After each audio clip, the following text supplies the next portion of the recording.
Laudo da perícia descarta que a arma apreendida pela polícia seja a que disparou o tiro que matou o menino Arthur, em São Paulo. Nova tentativa de rebelião faz aumentar a tensão em presídio de Goiás. Ministro da Saúde, Ricardo Barros, avisa ao presidente Temer que está de saída do governo. Venda de veículos novos tem boa recuperação em 2017. O crescimento passou de 9%. Governo Trump decide rever regra que permite estados americanos a legislar sobre produção e comércio de maconha. E os gols da Copinha, com destaque para a goleada do Atlético Mineiro e as vitórias do Cruzeiro, do Internacional e do Corinthians.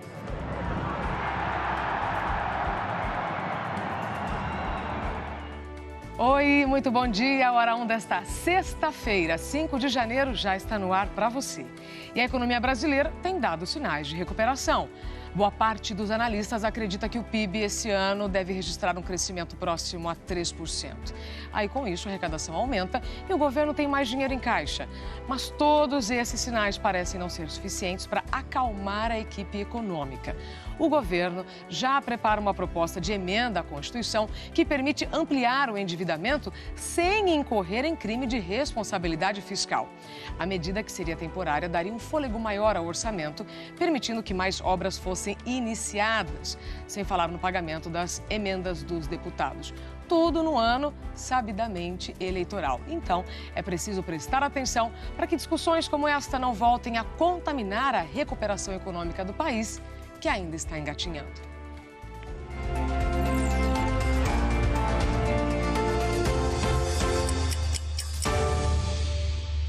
Sim, hoje já é sexta-feira, dia de planejar o final de semana, aliás, de uma semana mais curta, não é? Então, daqui a pouquinho, a Jaqueline Brasil vai trazer todas as informações do tempo para você, para hoje também, para o final de semana. Agora nós vamos passear, vamos juntos ver a situação do trânsito nesse comecinho de manhã? Eu começo te mostrando a Marginal Tietê, na capital paulista. Tudo tranquilo, céu ainda bem escuro, agora faz 19 graus em São Paulo. Ontem tivemos o primeiro dia ensolarado do ano, mas hoje tem mudança à vista. Já já a Jaqueline conta tudo pra gente. De São Paulo, nós vamos para o Rio de Janeiro para te mostrar a Avenida Brasil com a linha amarela. No Rio de Janeiro também o motorista segue tranquilo nesse trecho e faz 23 graus. Agora passamos por Brasília. Essa é a ponte JK. Em Brasília faz 19 graus. E vamos já para o Nordeste para te mostrar Fortaleza. Essa é a Avenida Desembargador Moreira. Agora em Fortaleza faz 27 graus. E nós vamos continuar no Nordeste para te mostrar Recife, a Ponte do Pina. No Recife também 27 graus. E do Nordeste nós vamos lá para a BR-116 em Canoas, região metropolitana de Porto Alegre, que está fazendo 22 graus. Bom dia para você de todas as regiões do Brasil. E você tem acompanhado aqui no Hora 1 a semana toda o caso do menino Arthur, vítima de uma bala perdida na noite do Réveillon em São Paulo. Um suspeito chegou a ser preso, mas teve reviravolta no caso e a polícia praticamente voltou à estaca zero na investigação. Um exame balístico feito pelo Instituto de Criminalística do Estado de São Paulo revelou nesta quinta-feira que a bala que matou o menino Arthur Silva, de 5 anos, na noite do Réveillon, não saiu da arma que foi apreendida com o único suspeito de ter cometido este crime até agora. Na noite do Ano Novo, Arthur brincava na garagem da casa de parentes, na zona sul de São Paulo, e foi atingido por uma bala perdida. A suspeita da polícia é que alguém tenha dado tiro para o alto para comemorar a virada do ano. O único suspeito foi descartado pela polícia e, a partir desta sexta-feira, uma nova linha de investigação será iniciada, como explica o delegado Antônio Sucupira Neto. Nós recebemos uma informação de uma câmera de gravação de monitoramento. Essa câmera fica na rua onde os fatos ocorreram, onde o menino Arthur estava comemorando a passagem de Réveillon. E entramos em contato pessoalmente com o morador dessa residência. Ele estava viajando e falou que as imagens vão colaborar e vão auxiliar nas investigações. E a polícia do Rio de Janeiro ainda procura o traficante que aparece num vídeo fazendo disparos com uma metralhadora .50 na noite de Réveillon no Complexo do Alemão. Investigadores dizem que a maior parte dessas armas vem dos Estados Unidos e entra no Brasil pelas fronteiras com o Paraguai e com a Bolívia. Vai! A arma usada por traficantes para dar tiros para o alto na noite do Ano Novo é capaz de causar muito estrago. É muito preocupante porque são armas utilizadas em guerra e não num contexto urbano, como numa cidade, numa grande metrópole. E esse não era um armamento comum nas mãos de bandidos do Rio. De 2015 para cá, uma única .50 em condições de uso foi apreendida no Rio, no Complexo do Chapadão. O modelo estava entre as armas oferecidas ao tráfico por Marcelo Piloto, um dos maiores fornecedores de armamentos para as favelas cariocas, preso em dezembro no Paraguai. O preço cobrado? R$80 mil. Nas investigações sobre o comércio de armas no Rio, a polícia encontrou indícios de que há mais armamento desse calibre com os traficantes. Nessa foto, aparecem 2 armas .50 e a suspeita é que elas estejam com bandidos do Complexo do Alemão. Em São Paulo, esse tipo de fuzil, que pode perfurar um blindado, já circula há mais tempo. É o preferido das quadrilhas especializadas em assaltos a carro forte. Algumas armas apreendidas com criminosos são resultado de uma montagem. O cano da .50 e o ferrolho são acoplados à base de um fuzil AR-15, um dos modelos mais usados pelos traficantes no Rio. O kit é vendido nos Estados Unidos. E os comerciantes mostram como se faz. Em território americano, é fácil comprar peças da .50 pela internet. Custam a partir de $1.450, o equivalente a R$4.700. As armas normalmente são contrabandeadas para países como Paraguai e Bolívia, principais rotas de entrada no Brasil, segundo a polícia. E falhas na fiscalização das fronteiras permitem que essa mercadoria ilegal e letal entre em território brasileiro.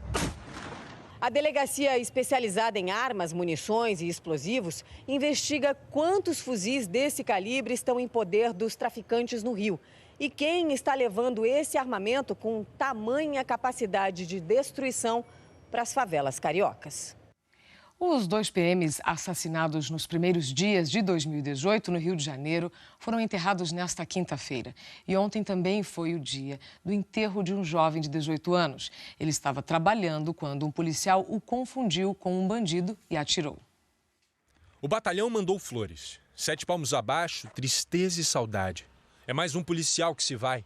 A nova contagem começa no mesmo lugar onde a última terminou, São Gonçalo. Foi aqui que morreu o último policial de 2017. Foram ao todo 134 no ano. Foi aqui que morreu assassinado o primeiro policial de 2018. O soldado Ivanderson Pinheiro foi morto no bairro Mutuá. Ele estava de carro com um colega PM quando foi abordado por bandidos. O carro capotou, o colega conseguiu escapar, mas o soldado levou um tiro na cabeça e morreu. Foi enterrado neste cemitério em São Gonçalo. O segundo caso de violência aconteceu em Queimados. O sargento Anderson da Silva Santos, de 41 anos, foi morto com 3 tiros na cabeça durante uma briga de trânsito. Anderson era do batalhão de Bom Sucesso e estava de folga. Perto dali, em Nova Iguaçu, o terceiro caso de violência. Mas dessa vez, o policial é que é suspeito de matar.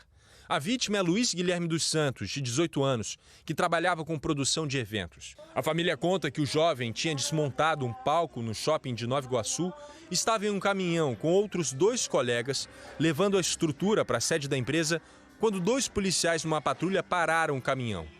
Ainda segundo a família, quando saiu do caminhão, Luiz deixou uma mochila cair no chão. Assim que abaixou para pegar, um policial atirou. O jovem foi atingido nas costas, chegou a ser levado para o hospital de Nova Iguaçu, mas não resistiu. Nas redes sociais, amigos e parentes de Luiz postaram muitas homenagens. Em tom de desabafo, um amigo reclamou do despreparo da polícia. E a irmã disse que ainda não conseguia acreditar no que tinha acontecido. O Hospital Geral de Nova Iguaçu informou que o jovem Luiz Guilherme já chegou morto e tinha 3 perfurações de bala, uma na cabeça, uma na barriga e uma no ombro.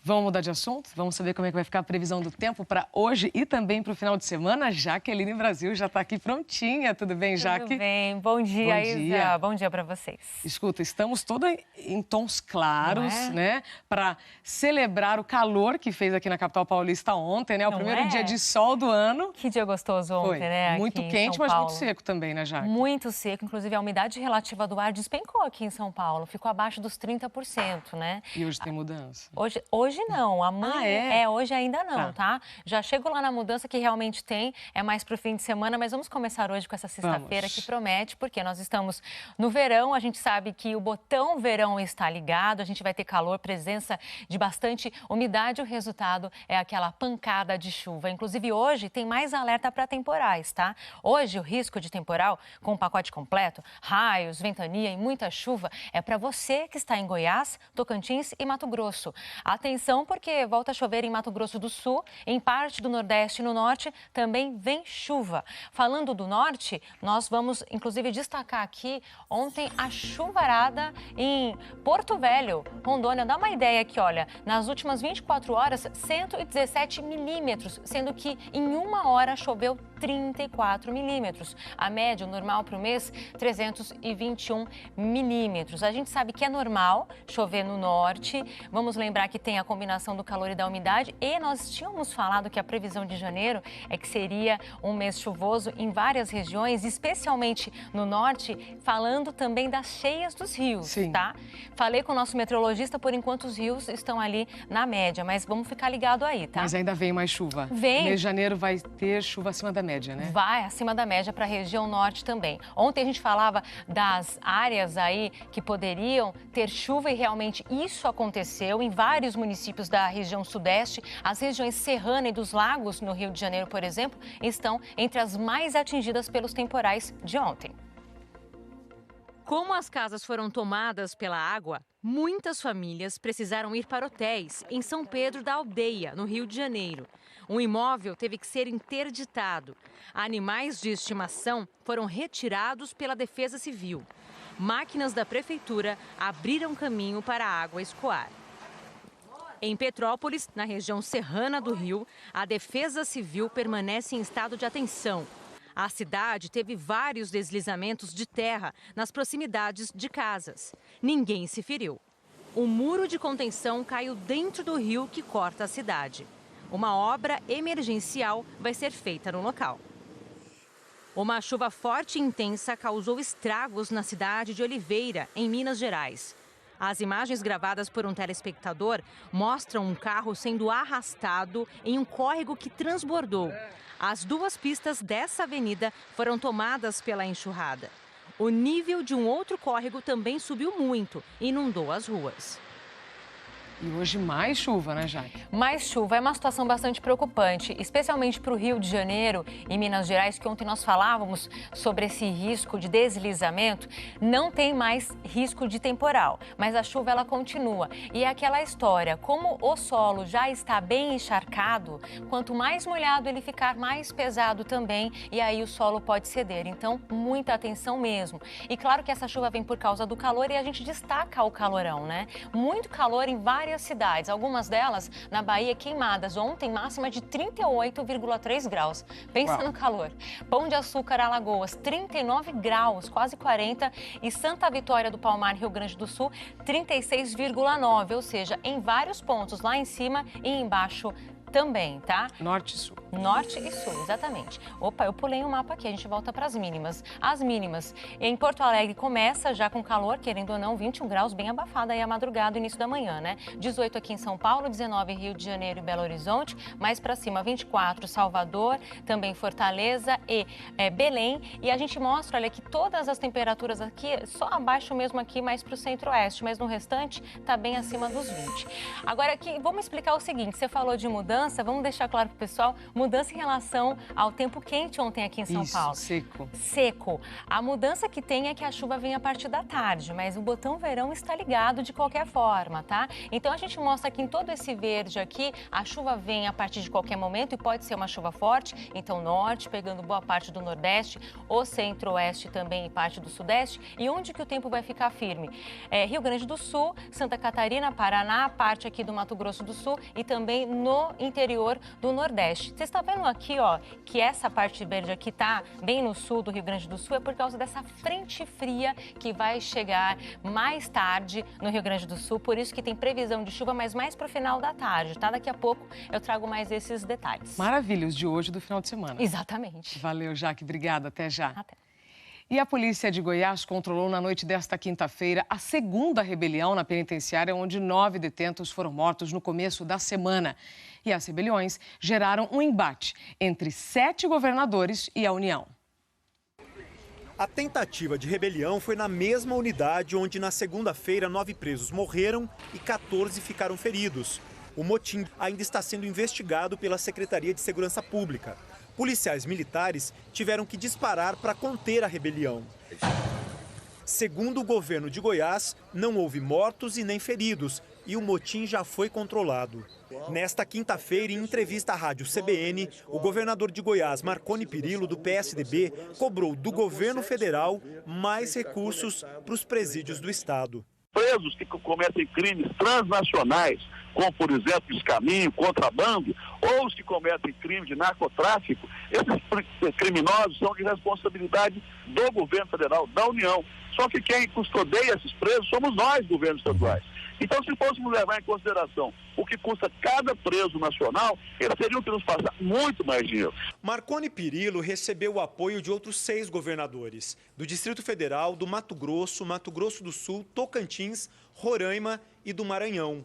Numa carta, eles pedem providências urgentes do governo federal para impedir o agravamento da crise no sistema carcerário. O ministro da Defesa, Raul Jungmann, disse que o governo federal tem recursos para investir em novas construções. O governo, o presidente Temer, mandou instituir um programa, um Plano Nacional de Segurança, que disponibilizou mais de 2 bilhões de reais para a construção de presídios e penitenciárias. O dinheiro está disponível para quem quiser pegar ele no Ministério da Justiça, desde que satisfaça as, digamos assim, regulamentações e normas que têm que ser observadas. Nesta quinta, o Tribunal de Justiça de Goiás encaminhou à presidente do Conselho Nacional de Justiça e do Supremo Tribunal Federal, a ministra Carmen Lúcia, o relatório final da inspeção feita na unidade prisional de Aparecida de Goiânia. A conclusão é a mesma que aparece no relatório do CNJ feito ano passado: estrutura precária, superlotação e falta de pessoal. Se continuando da forma que o Poder Judiciário vem tratando as varas de execuções penais, não melhorando, não dando condições de trabalho, e o Estado não cuidando da melhoria do sistema prisional, evidentemente que nós teremos várias outras rebeliões e com resultados piores do que esse que aconteceram. No próximo bloco você vai ver aqui no Hora 1. Mas o ministro avisa que vai deixar o governo. Desta vez foi Ricardo Barros, da Saúde. Ele disse que fica no cargo só até abril. E os sinais de aquecimento da economia? A venda de veículos novos subiu mais de 9%.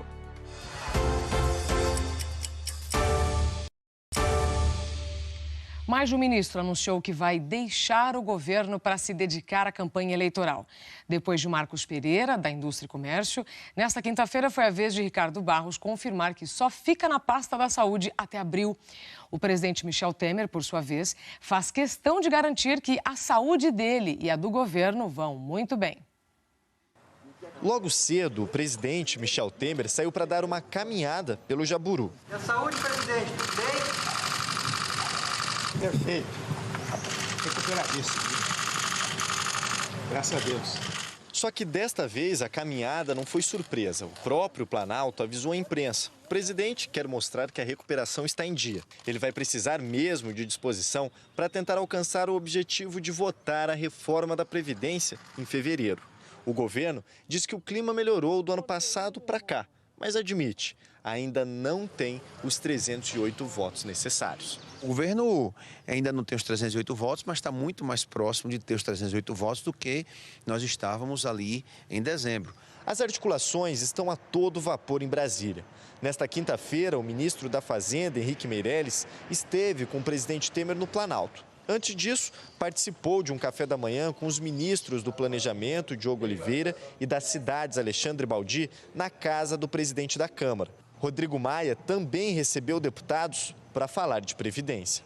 O governo continua apostando na liberação de emendas e na batalha da comunicação para convencer os eleitores da importância da reforma e, consequentemente, os parlamentares. E agora promete endurecer o discurso. A base terá que entregar votos se quiser manter os benefícios de ser governo, como a indicação a cargos. Por enquanto, a divisão de espaço entre os partidos no primeiro escalão não deve mudar, mesmo com a dança das cadeiras de ministros que estão deixando os cargos para disputar a eleição neste ano. A nomeação de Cristiane Brasil, do PTB, para o trabalho saiu nesta quinta-feira no Diário Oficial. Agora, a dúvida é quem vai assumir o Ministério do Desenvolvimento, Indústria e Comércio Exterior, que está sem comandante desde quarta-feira, quando Marcos Pereira entregou o cargo. A vaga é do PRB, que ainda não indicou um substituto. E as mudanças não param por aí. São pelo menos 13 ministros que deverão deixar os cargos até início de abril para disputar a eleição. É um processo normal que vai se desenrolar. Os partidos serão, obviamente, ouvidos em todas as substituições, até porque nós entendemos que todos os ministros prestam um bom serviço e que todos os partidos estão correspondendo à nossa expectativa enquanto governo. Entre os que vão deixar os cargos está o ministro da Saúde, Ricardo Barros. Ele voltou a dizer que deve sair na data limite. Eu saio para disputar a eleição, vou concorrer à reeleição de deputado federal e fico no Ministério até a data que o presidente me solicitar, desde que seja até 7 de abril, porque eu preciso desincompatibilizar. O ministro da Educação, Mendonça Filho, confirmou à jornalista Giovana Teles que vai seguir o mesmo caminho de Ricardo Barros e também deve deixar o cargo até abril. E o presidente Michel Temer sancionou a lei que permite um empréstimo de 15 bilhões de reais do FGTS para a Caixa Econômica Federal. A operação é alvo de um processo no Tribunal de Contas da União. A nova lei permite que a Caixa se capitalize com dinheiro do FGTS, desde que a operação seja autorizada pelo Conselho Curador do Fundo. De acordo com o texto aprovado pelo Congresso, os 15 bilhões de reais vão permitir que o banco amplie os empréstimos para habitação, saneamento e infraestrutura. O governo diz que a Caixa precisa de mais capital para se adequar às novas regras do Conselho Monetário Nacional, relativas ao índice de liquidez dos bancos. Só com mais dinheiro, o banco poderá manter o mesmo patamar de empréstimos. Se não conseguir, terá de emprestar menos. Acordos internacionais prevêem que os bancos mantenham um mínimo de dinheiro em caixa em relação ao total dos ativos que eles administram.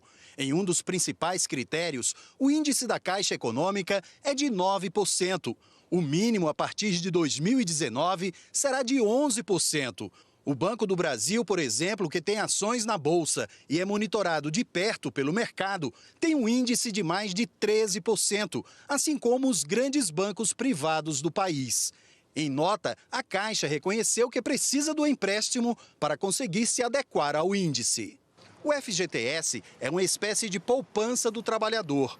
Todo mês, os patrões depositam o equivalente a 8% do salário do funcionário, que pode sacar o dinheiro quando for demitido sem justa causa, se aposentar, contrair doença grave ou comprar um imóvel. O uso político de bancos públicos tem recebido críticas de especialistas do setor financeiro. Eles entendem que, ao repassar recursos do FGTS para a Caixa, o governo está usando dinheiro do trabalhador para ampliar a capacidade de empréstimo do banco. E isso pode ter motivações políticas e não técnicas no ano eleitoral. Na última semana do ano, o ministro da Secretaria de Governo disse que empréstimos da Caixa podem ser usados para buscar votos para a reforma da Previdência. Os financiamentos da Caixa Econômica Federal são ações de governo. E, nesse sentido, entendemos que deve, sim, ser discutida com esses governantes alguma reciprocidade no sentido de que seja aprovado a reforma da Previdência, que é uma questão que nós entendemos hoje devido à morte para o Brasil. O Tribunal de Contas da União ainda vai julgar, sem data definida, a legalidade da operação dos 15 bilhões. O procurador do Ministério Público junto ao TCU, Júlio Marcelo de Oliveira, afirma que o empréstimo é um desvio de finalidade do FGTS e um abuso de poder da Caixa. Ele disse que estão querendo transformar a Caixa num novo BNDES, numa máquina de empréstimos. E isso, no ano eleitoral, segundo ele, vai estourar lá na frente. Em despacho do dia 6 de dezembro, o relator do caso no TCU, ministro Benjamin Zimler, disse que a motivação da decisão do Conselho Curador do FGTS não pode ser a de prestar socorro financeiro à instituição bancária, ainda que se cuide do maior agente financeiro a operar as linhas de crédito nas áreas de habitação, saneamento básico e infraestrutura. A Caixa e o Ministério do Trabalho disseram que a operação ficará parada até que receba a autorização do TCU. E o governo se movimenta para emplacar uma emenda constitucional que derrube a chamada regra de ouro, que impede a União de emitir dívida em volume superior ao valor de investimentos de custeio. A regra de ouro visa evitar que o governo se endivide demais para pagar despesas correntes, como salários de servidores. Se aprovada essa PEC, o presidente poderá burlar a meta fiscal e outras determinações orçamentárias sem ser acusado de crime de responsabilidade. Quem tem as informações é a repórter Giovana Teles. A regra de ouro visa evitar que o governo se endivide, que faça dívidas para pagar despesas correntes, como salários de servidores. Se aprovada essa mudança na Constituição, o presidente poderia burlar a meta fiscal e outras determinações orçamentárias sem ser acusado de crime de responsabilidade. A articulação para aprovar essa PEC está sendo feita pelo presidente da Câmara, Rodrigo Maia. E quem está organizando a proposta, numa espécie de relatoria ainda informal do projeto, é o deputado Pedro Paulo, do PMDB do Rio. Segundo ele, o objetivo é diminuir as dificuldades de administrar as contas públicas e reduzir a rigidez orçamentária, que é real. Pedro Paulo diz que a ideia não é acabar, mas flexibilizar temporariamente a regra de ouro, só que não se sabe ainda por quanto tempo. O governo avalia que o risco de descumprir a regra já existe a partir deste ano. Reconhece que em 2017, o que livrou o governo de descumprir a regra de ouro foi a devolução do BNDES de parte do que foi repassado ao banco pelo Tesouro Nacional. Agora, então, nós vamos ver os assuntos que estão em destaque nas capas dos jornais. Eu começo já por esse assunto que a Giovana Teles está falando para a gente. O governo pretende mudar regra fiscal. O governo quer suspender temporariamente a aplicação da regra de ouro, então, que determina que as operações de crédito da União não podem superar os gastos com investimento. Na capa do Globo, tem a foto aqui do presidente Michel Temer, aliás, uma foto, vou mostrar aqui para você quase de capa inteira, mostrando o presidente se exercitando em frente ao Palácio do Jaburu. E ele fez questão de dizer, vou ler aqui para vocês na legenda, que ele está recuperadíssimo. Diz ele, estou ótimo. Agora, enquanto a saúde do presidente está ótima, como as palavras dele, a saúde no Rio está péssima. Está aqui o drama da saúde. Crise ameaça vagas em hospitais de UERJ e UFRJ. O MEC suspende residência em unidades universitárias por causa da crise. A formação, então, de futuros profissionais está comprometida pela falta de insumos, também pela diminuição do número de procedimentos cirúrgicos e de leitos, também por atraso nos pagamentos de bolsas e pela redução do corpo clínico e de enfermagem. Ou seja, essa suspensão deve impactar diretamente no atendimento à população do Rio de Janeiro. E aí, ainda falando em tempos difíceis, aqui veja esse artesão trabalhando em uma alegoria da ilha Carros a Menos. Sem dinheiro, escolas de samba cortam alas. Vou explicar para você. Com a falta de patrocínio de empresas privadas e de verbas públicas, escolas de samba do Grupo Especial do Rio farão este ano um carnaval mais enxuto na Marquês de Sapucaí. Vamos seguir aqui para o Valor Econômico. Voltamos, então, à manchete principal. O governo quer mudar regra de ouro. Então, em detalhes, com dificuldade para cumprir a regra de ouro das contas públicas em 2018 e dizendo ser impossível em 2019, a equipe econômica prepara proposta de emenda constitucional para poder desobedecer ao princípio. Do Valor, nós vamos para a Folha de São Paulo. Aqui, veja no cantinho. Prefeito de Porto Alegre pede exército em julgamento de Lula no Rio Grande do Sul, que está marcado para o dia 24 de janeiro. Para ele, há risco de invasão e perigo à ordem pública. Aí aqui nós temos essa foto bem grande de 3 pessoas tentando desatolar um carro aqui no meio da nevasca nos Estados Unidos. Essa tempestade de neve está fechando escolas, tem suspendido voos em Nova York. Já eu trago mais detalhes. Aqui também, mais uma vez, contra a dívida maior, Temer busca mudar regra de gasto. Mais uma vez, ele fazendo exercícios no Palácio do Jaburu. Aqui o estado de São Paulo. Mais uma vez, então, a neve nos Estados Unidos, impedindo aí muitos voos. Temer quer alterar regra de pagamento de despesas, como você já viu. E, por fim, o Popular de Goiânia. Tentativa de rebelião leva pânico de volta a presídio. Aqui mostra alguns presos liberados para dormir em casa depois da confusão no semiaberto na noite de ontem. E o jornal ainda diz que relatório do TJ diz que faltou ação preventiva e a ministra Carmen Lúcia vai fazer uma blitz no presídio. Prontinho, 5 jornais lidos para você. Vamos falar de economia agora? Os brasileiros compraram pouco mais de 2 milhões e 200 mil veículos no ano passado, 9% acima do vendido em 2016. Depois de 4 anos seguidos em queda, o dado positivo deu fôlego e ânimo ao setor. A sensação de quem trabalha no setor é de que o pior já passou. Mas o caminho para a recuperação das vendas ainda é longo e a retomada deve ser lenta.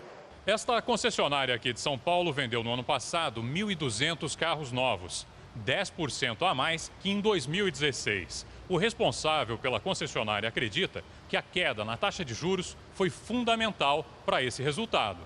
Aqui a taxa de juros do financiamento durante a crise chegou a 2% ao mês. Hoje está em 0,9%. Num carro de R$ 40.900 com taxa de 2% ao mês, em 60 prestações, o custo total do veículo vai ser de R$ 70.596.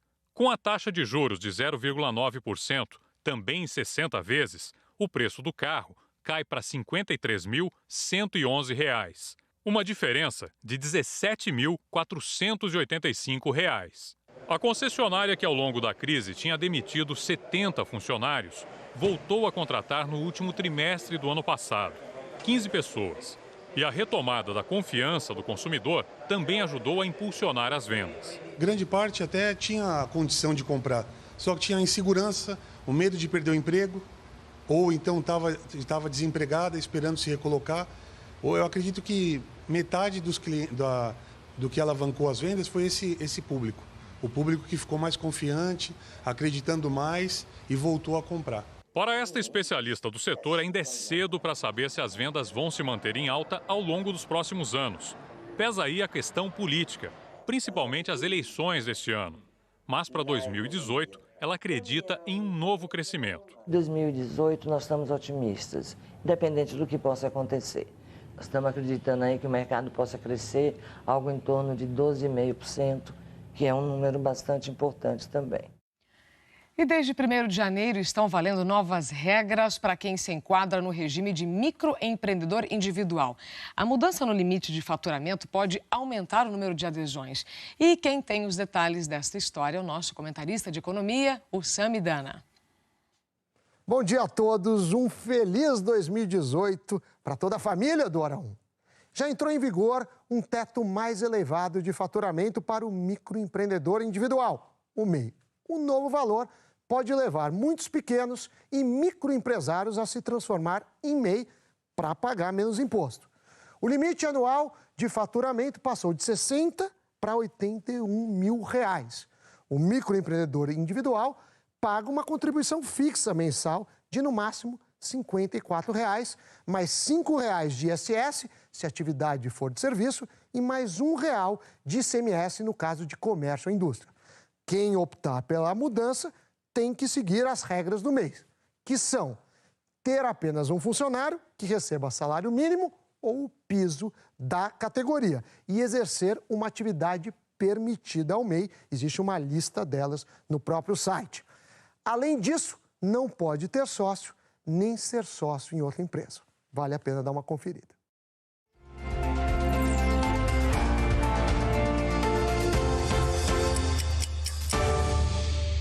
Já já tem mais informações do tempo aqui no Hora 1 para você e as dicas também para você aproveitar bem o final de semana com a Jaqueline Brasil, tá certo? Agora nós vamos ver a situação do trânsito. Neste momento vamos passear de novo. Te mostro agora a Marginal Pinheiros, na capital paulista. Tudo bem nos dois sentidos, lembrando que o rodízio ainda está suspenso, tá? De São Paulo nós vamos lá para o Rio de Janeiro para te mostrar a Avenida Brasil com a linha amarela. Do Rio nós já vamos para Belo Horizonte para te mostrar a Avenida Afonso Pena.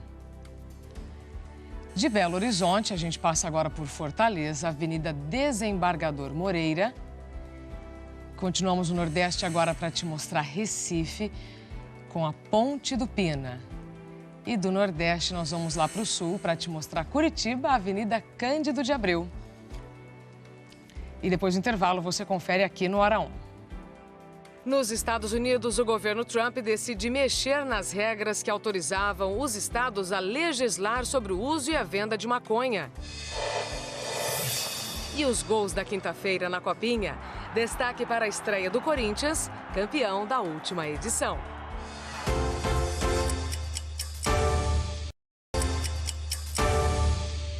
No Rio Grande do Norte, representantes das associações de policiais militares e do Sindicato dos Policiais Civis se reuniram com o governo pela primeira vez desde o início da paralisação. Eles querem o pagamento de salários atrasados e melhores condições de trabalho. O movimento é considerado ilegal pela Justiça, que determinou o retorno imediato ao trabalho. O repórter Sérgio Henrique Santos acompanhou a reunião e conta os detalhes pra gente.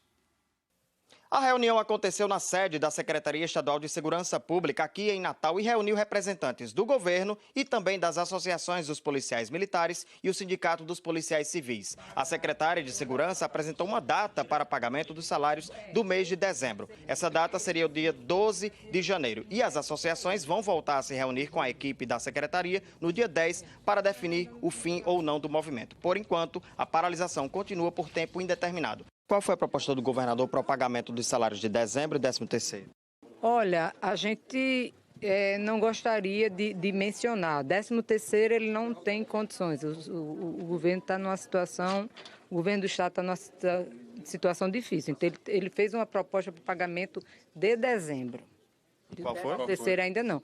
O pagamento de dezembro que seria para o dia 12. Trabalhar sem o salário é justo até onde? Né? É isso que está se analisando, é isso que está se verificando. É uma situação tensa, né? Muitos estão perguntando acerca de punições disciplinares, enfim. Nós estamos com uma situação tensa.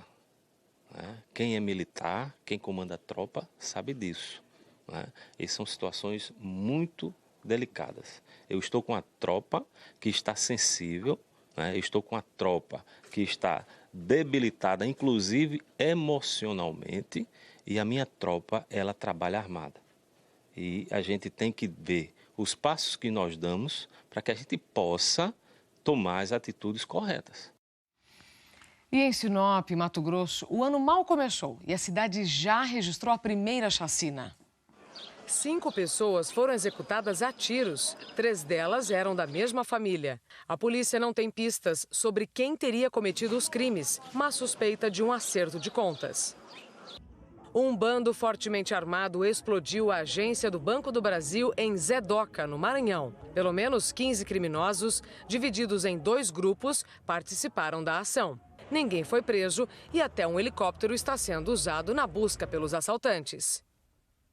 Pela 4ª vez em menos de 4 meses, crateras se abriram na rodovia conhecida como Anel da Soja, que liga a Bahia ao Tocantins. Trata-se de uma rota usada principalmente para o escoamento da produção agrícola.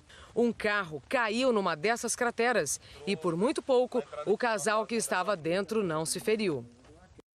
Em Tietê, São Paulo, imagens gravadas por uma câmera de segurança mostram o assalto a uma loja. O rapaz de boné anuncia o roubo, mas a mulher tenta conversar com ele. Depois de alguns segundos, o criminoso começa a agredir a atendente com vários socos. Ela reage, tenta se proteger enquanto ele continua batendo. Antes de fugir, o bandido ainda conseguiu levar a carteira dela. Em Peruíbe, no litoral paulista, 2 pedestres que atravessavam a rua numa faixa de segurança foram arremessados depois da batida entre 2 carros. O motorista que provocou o acidente é um policial militar. Ele estava de folga, prestou socorro às vítimas, mas foi pego no teste do bafômetro. Os 2 homens que foram atropelados tiveram vários ferimentos, mas não correm risco de vida. O policial vai responder por embriaguez ao volante e lesão corporal.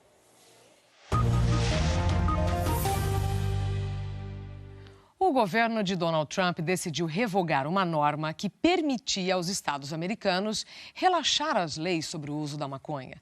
A medida põe em risco a legalização da droga em vários estados. Quem tem os detalhes de mais essa polêmica é a correspondente Sandra Coutinho. A decisão do Departamento de Justiça cria uma confusão legal sobre a maconha. Atualmente, a droga é legalizada em 29 dos 50 estados americanos, seja para o uso medicinal ou recreativo. Mas a lei federal ainda considera a maconha uma droga perigosa. Durante o governo anterior, o ex-presidente Barack Obama determinou que a Justiça Federal fizesse vista grossa e deixasse que estados e cidades tivessem autonomia para decidir como lidar com o assunto. Agora, o procurador-geral Jeff Sessions recomendou que os procuradores federais voltem a processar usuários e qualquer pessoa envolvida em atividades relacionadas à erva. Em outras palavras, voltou a criminalizar a droga. O problema é que a maconha é um negócio bilionário. Há grandes chances dessa disputa jurídica parar na Suprema Corte. A mais alta instância da justiça americana tem maioria conservadora, mas os juízes podem interpretar que a União não tem o direito de interferir na autonomia dos estados. É esperar para ver. E a costa leste dos Estados Unidos está sendo atingida por uma nevasca que já causou a morte de 17 pessoas em pelo menos 4 estados. A previsão é que essa tempestade, que está sendo chamada de ciclone bomba, não vai embora tão cedo. A tempestade se formou quando uma massa de ar polar entrou em contato com o ar mais quente do Oceano Atlântico. Os ventos de até 80 km por hora provocaram transtornos nos aeroportos. Mais de 4 mil voos foram cancelados. Em Boston, a maré alta e o grande volume de chuva causaram a pior inundação dos últimos 40 anos. Na Carolina do Norte, a praia ficou coberta de neve. E o tempo só deve melhorar a partir de domingo. Na África do Sul, 18 pessoas morreram e mais de 260 ficaram feridas quando um trem descarrilou na região central do país. O acidente foi provocado por um caminhão que não conseguiu frear antes da linha férrea e atingiu os primeiros vagões. O trem pegou fogo logo que saiu dos trilhos. O governo da Rússia afastou definitivamente Vitaly Mutko do comitê organizador da Copa do Mundo. Mutko tinha deixado a presidência da entidade na semana passada, mas seguia no conselho do comitê organizador. O ex-presidente da Federação de Futebol Russa e ex-ministro do Esporte é acusado de participar de um esquema sistemático de doping no país. A Coreia do Norte aceitou o convite da vizinha Coreia do Sul para discutir na terça-feira a participação de uma delegação norte-coreana nos Jogos Olímpicos de Inverno, que vão ocorrer em fevereiro. É a segunda vez esta semana que o regime de Kim Jong-un se mostrou disposto a conversar. Na quarta-feira, o país reabriu um canal de comunicação telefônica com a Coreia do Sul, que ficou fechado por quase 2 anos. E no Japão, um atum foi leiloado agora há pouco por quase R$1 milhão. O peixe foi arrematado no primeiro leilão do mercado de Tsuki, o maior do mundo. A peça inteira do atum vermelho pesou 405 quilos. Só para se ter uma ideia, o preço do quilo ficou em quase R$3 mil. O leilão marcou a despedida desse local tradicional de vendas. Desde 1935, vem sendo destino frequente de turistas. O mercado vai agora ser transferido para uma ilha artificial, perto dali. O que não deve mudar mesmo é o preço de ouro pago por cada naco de atum.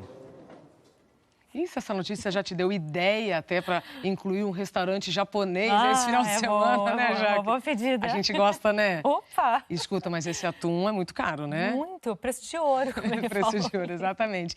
Jaque, com o restaurante japonês ou não, como é que vai ficar o tempo nesse final de semana, né? Olha, com chuva, calor? Pois é, né? Com chuva e com calor, porque é verão, tá? Aqui eu consigo explicar para vocês essas áreas de instabilidade que estão presentes em boa parte aqui do país. Além dessa combinação calor e umidade, também tem alguns sistemas que estão atuando aqui para ajudar a fabricar nuvens de chuva. Eu começo mostrando esse dentinho aqui, que está na Argentina, e mais tarde vai chegar bem no sul do Rio Grande do Sul, trazendo a chuva só para o sul do Rio Grande do Sul, região da Campanha, fronteira ali com o Uruguai também. Esse B que vocês estão vendo aqui é um sistema de baixa pressão que está no norte de São Paulo. O que ele está fazendo? Aumentando áreas de instabilidade na região central do país. Vocês estão vendo esse movimento aqui, esse coloridão? Adivinha o que está acontecendo aqui? Formou aquele sistema de baixa pressão especial a 12 quilômetros de altura, que é o VCAM, que é o vórtice ciclônico de altos níveis. O que ele faz? Ele fabrica as chuvas, né, as nuvens de chuva bem na borda. Por isso que começa a chover mais aqui para o litoral nordestino, deixando mais uma vez o sertão seco, sem chuva nenhuma. Hoje, a gente tem o risco de temporal para onde? Justamente onde está atuando aquele sistema de baixa pressão na região central. Então, atenção, boa parte de Goiás, e eu chamo a atenção para você que está em Brasília, pode chover bastante, sul de Tocantins e leste do Mato Grosso. É aquele pacote completo, chuva forte com raios e ventania, tá?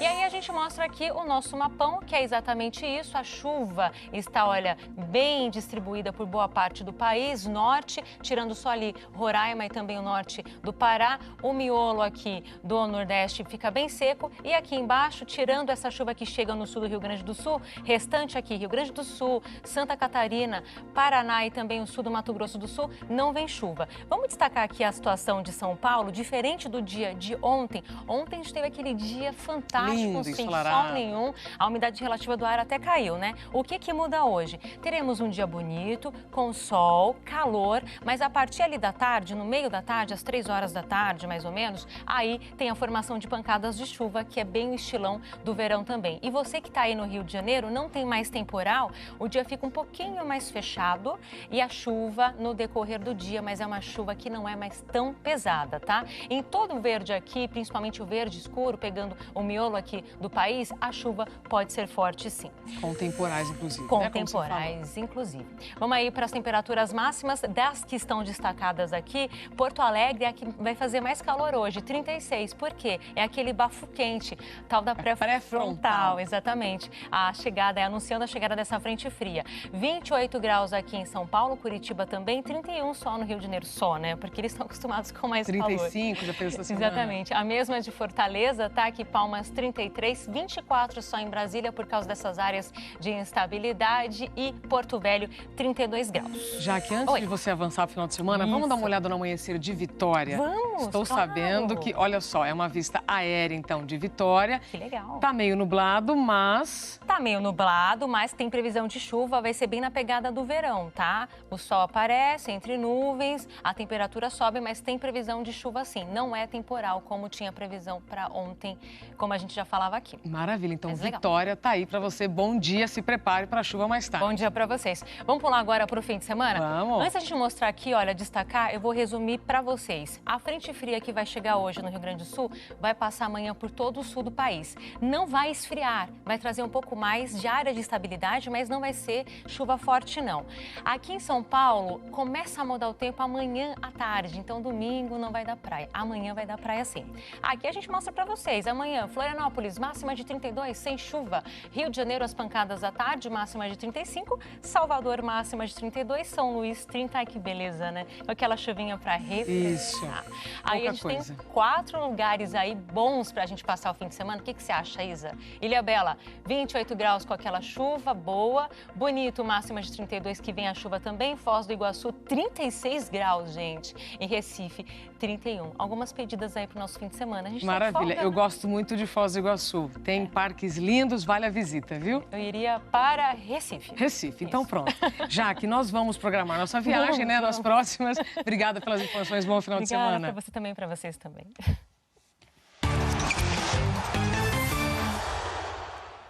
E a quinta-feira foi marcada pelos últimos jogos da primeira rodada da Copa São Paulo de Futebol Júnior.